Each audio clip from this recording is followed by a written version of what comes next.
Welcome to the GoofyGyros team number 52042 video series for new and developing FLL teams.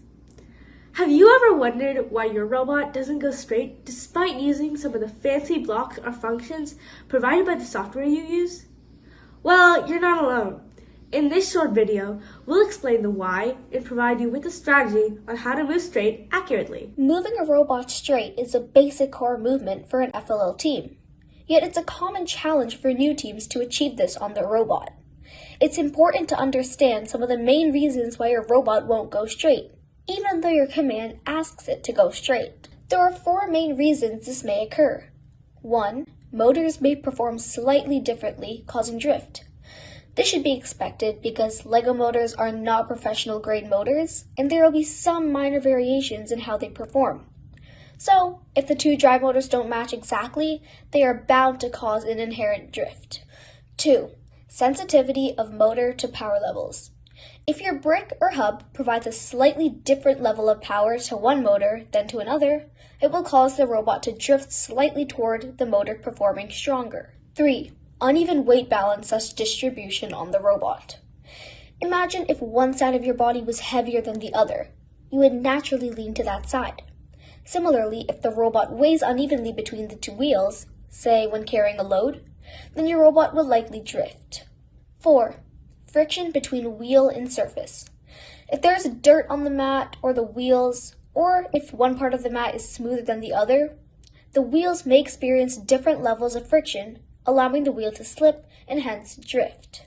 There are numerous other ways your robot can start drifting, but the ones listed are some of the most common reasons. So, if these are common issues, then how to fix this?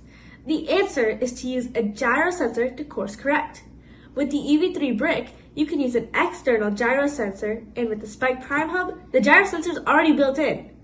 This simple proportional control algorithm we are about to share can be implemented in a number of different softwares, including EV3G, Scratch, and Pybricks MicroPython.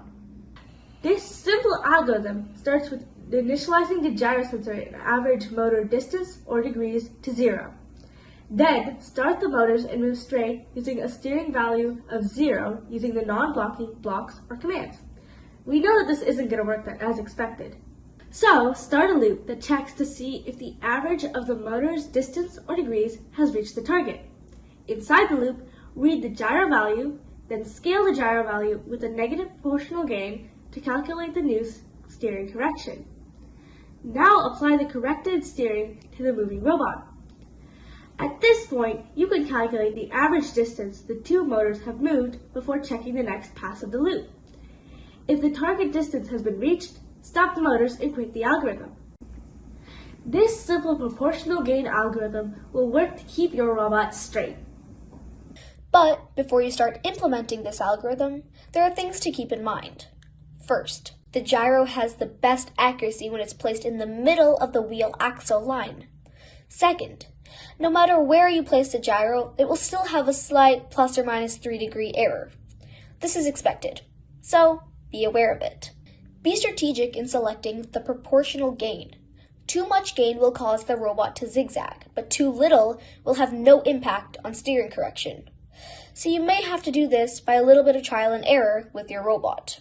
If you still have issues, try going a bit slower. Slower movement will allow more sampling of the angle in a shorter time, and hence can keep the robot straighter with smaller angle corrections. And that's it. That's the basic gyro-based proportional steering control for your robot. Thank you for watching. Make sure to like this video and subscribe to our channel and click that notification bell so you get notified every time we post a new video.